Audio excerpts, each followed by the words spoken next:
পরিবারের সঙ্গে ঈদ আনন্দ ভাগাভাগি করতে একদিন আগেও ট্রেনে যাত্রা করছেন নগরবাসীর অনেকে। সকাল থেকে কমলাপুর রেলওয়ে স্টেশনে জড়ো হন যাত্রীরা। শেষ দিনে অল্প সংখ্যক যাত্রী নিয়ে নির্ধারিত সময়ে ছেড়ে গেছে ট্রেন।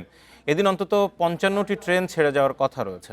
এদিকে স্টেশন পরিদর্শনে গিয়ে ঢাকা বিভাগীয় রেলওয়ে ব্যবস্থাপক জানান, সার্বিক ব্যবস্থাপনায় কোনো ঘাটতি রাখা হয়নি। রাজধানীর কমলাপুরে ঢাকা রেলওয়ে স্টেশনের খোলা প্ল্যাটফর্মে এভাবেই ছুটে বেড়াচ্ছে ২ বছর বয়সী মাইশা ও আলিশা। বাবা মায়ের সাথে ঈদ করতে দাদুবাড়ি যাবে এই দুই যমজ শিশু। ফাঁকা স্টেশনে নিজেদের আনন্দ উপভোগে দেখা যায় তাদের অবাধ বিচরণ। আমি কি কিছু ধরেছি নাকি? আপুটা আপনাকে চেক আউট করছে, জাস্ট কুল থাকো।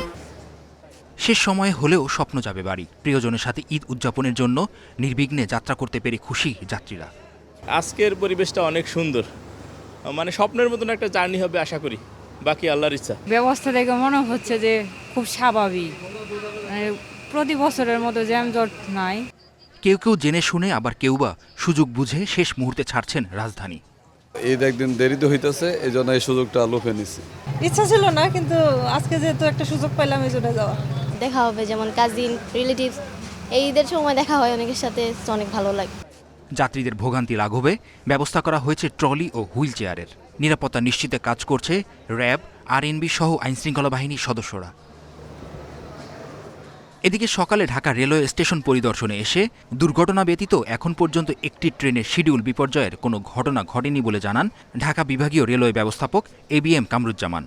শুধু আপনি যদি দুর্ঘটনার অংশটুকু বাদ দেন, তাহলে আমাদের শিডিউলের কোনো বিপর্যয় ঘটে নাই, আমাদের কোথাও তেমন কোনো কমপ্লেইন আমরা পাই নাই, এবং যাত্রী সাধারণ খুবই স্যাটিসফাইড ছিল।